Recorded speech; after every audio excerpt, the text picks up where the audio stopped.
Class 10th current electricity के इस next video में हम लोग ओम्स लॉ के बारे में पढ़ेंगे। तो ओम्स लॉ को पढ़ने से पहले ना मैं एक सर्किट डायग्राम बना रहा हूँ, उसका थोड़ा ध्यान रखेंगे। तो बेसिकली क्या है, ये मेरे पास एक सर्किट है, इसमें मैंने यहाँ पे लोड लगा रखा है। एक जो लोड है वो हमारा कोई भी डिवाइस हो सकता है, ठीक है। अब यहाँ पे मैंने सीरीज़ में अमीटर लगा रखा है और यहाँ पे मैंने एक बैटरी लगा रखी है, ठीक है।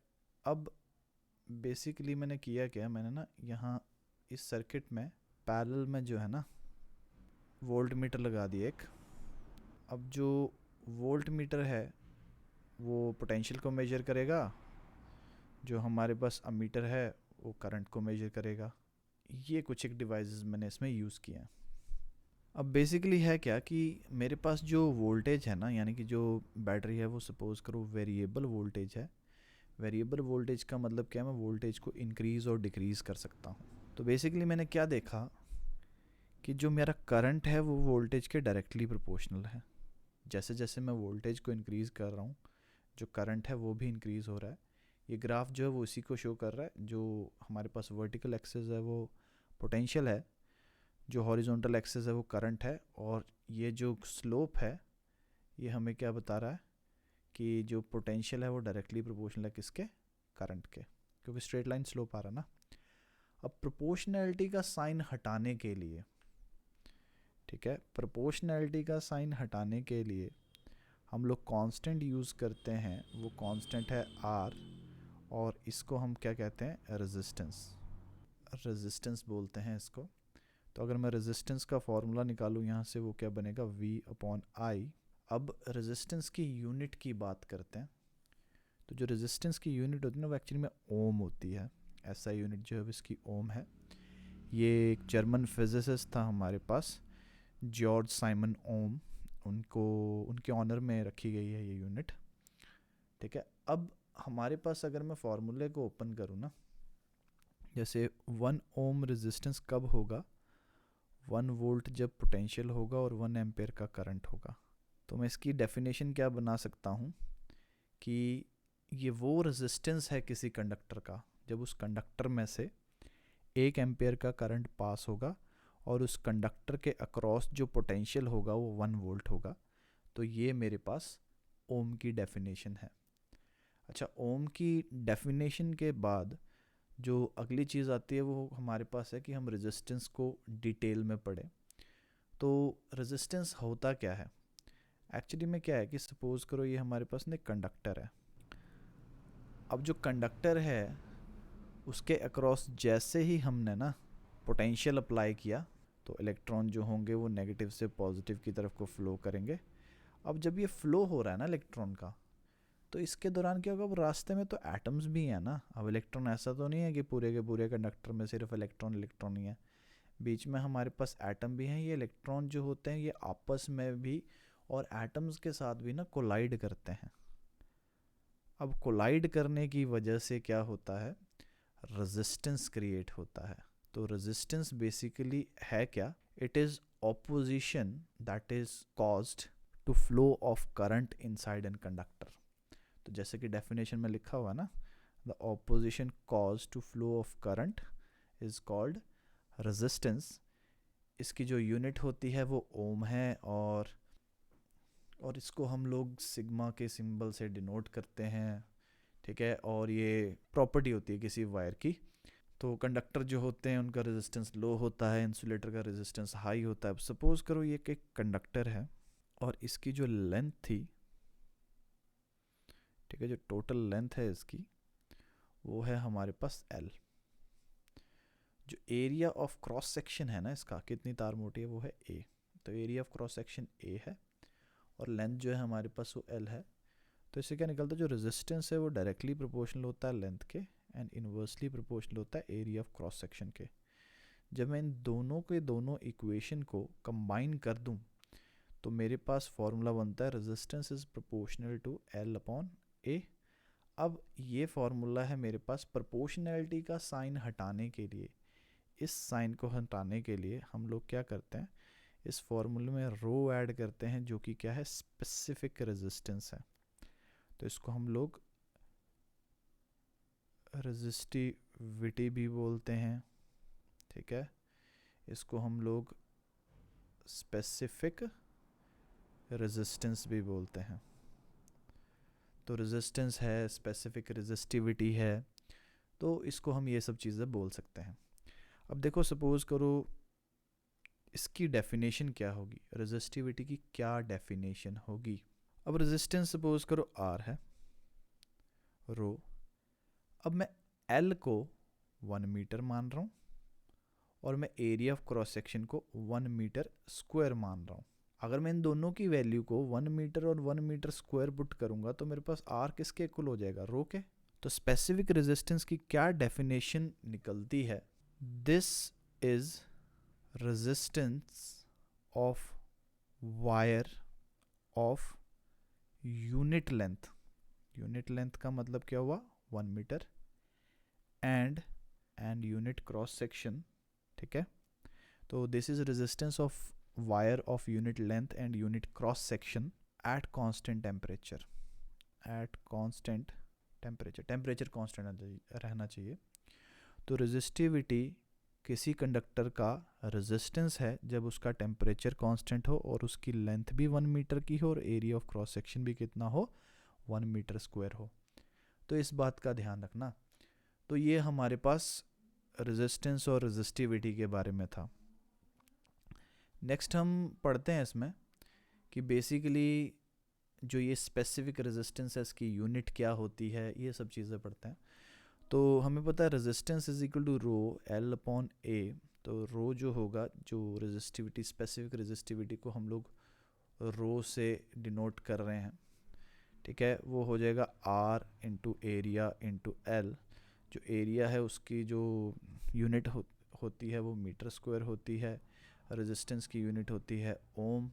लेंथ की होती है मीटर, तो मीटर से मीटर स्क्वायर कट जाएगा, we will get ohm metre. तो एक्चुअली में जो स्पेसिफिक रेजिस्टेंस की यूनिट होती है ना, वो ओम मीटर होती है। जो रो है हमारे पास, ये किन चीज़ों पे डिपेंड करता है, ये लेंथ पे डिपेंड नहीं करता, ये एरिया ऑफ क्रॉस सेक्शन पे भी डिपेंड नहीं करता, ये डिपेंड करता है नेचर ऑफ मटेरियल पे, ठीक है। दूसरी चीज़, ये डिपेंड करता है टेम्परेचर पे। तो 2 फैक्टर्स हैं जो रेजिस्टिविटी को चेंज कर सकते हैं। वहीं पर अगर मैं रेजिस्टेंस की बात करूं, देखो ये लेंथ पे भी डिपेंड करता है, एरिया ऑफ क्रॉस सेक्शन पे भी डिपेंड करता है, नेचर ऑफ मटेरियल पे भी डिपेंड करता है, नेचर ऑफ मटेरियल पे भी डिपेंड करता है, और ये टेम्परेचर पे भी डिपेंड करता है। इस चीज़ का ध्यान रखना। अब रेजिस्टिविटी के बारे में जो एक और चीज़ हमें पता होनी चाहिए वो ये होती है कि जो मेटल और अलॉय होते हैं उनकी रेजिस्टिविटी लो होती है, जबकि जो इंसुलेटर होते हैं उनकी रेजिस्टिविटी हाई होती है। जो रेजिस्टिविटी का उल्टा होता है वो हमारे पास कंडक्टिविटी होता है और उसका सिंबल होता है सिग्मा। लिखा हुआ ना, sigma is equal to 1 upon rho. तो इस बात का ध्यान रखना। और जो सिग्मा है जिसको हम कंडक्टिविटी बोल रहे हैं, उसकी जो यूनिट होती है वो ओम इनवर्स मीटर इनवर्स बन जाएगी, या फिर इसको मो मीटर इनवर्स भी बोलते हैं। तो इस बात का ध्यान रखना। तो हमारे पास ये सब चीज़ें हैं।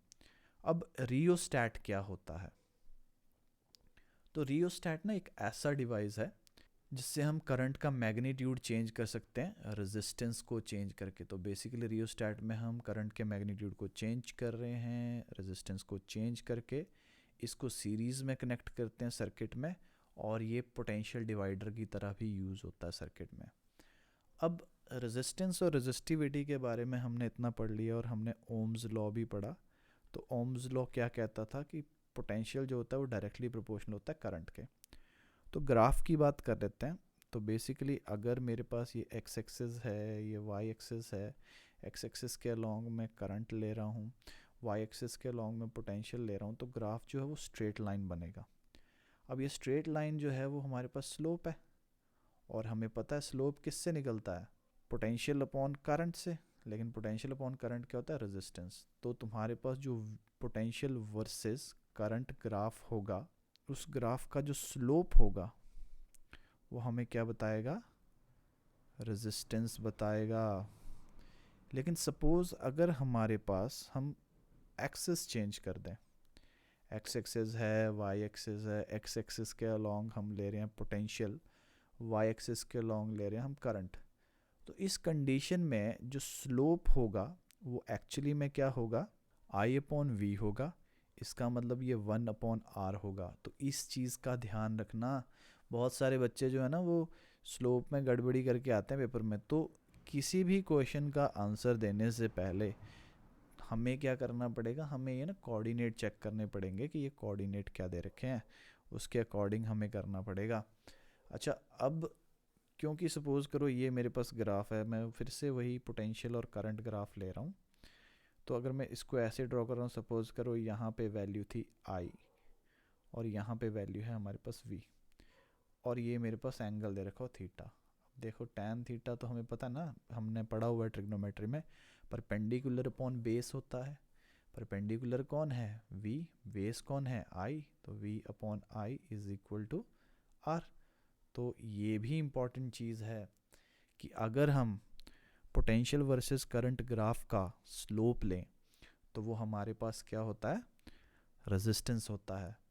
तो ये कुछ एक रेजिस्टेंस के बारे में बातें थी। नेक्स्ट हम ना टेम्परेचर डिपेंडेंस के बारे में पढ़ेंगे कि टेम्परेचर पे कैसे डिपेंड करती है हमारी रेजिस्टिविटी, और टेम्परेचर को इंक्रीज़ और डिक्रीज़ करने का इफ़ेक्ट क्या पड़ता है कंडक्टर के ऊपर, इंसुलेटर्स के ऊपर, सेमीकंडक्टर्स के ऊपर, और हमारे पास जो अलॉय होते हैं उनके ऊपर।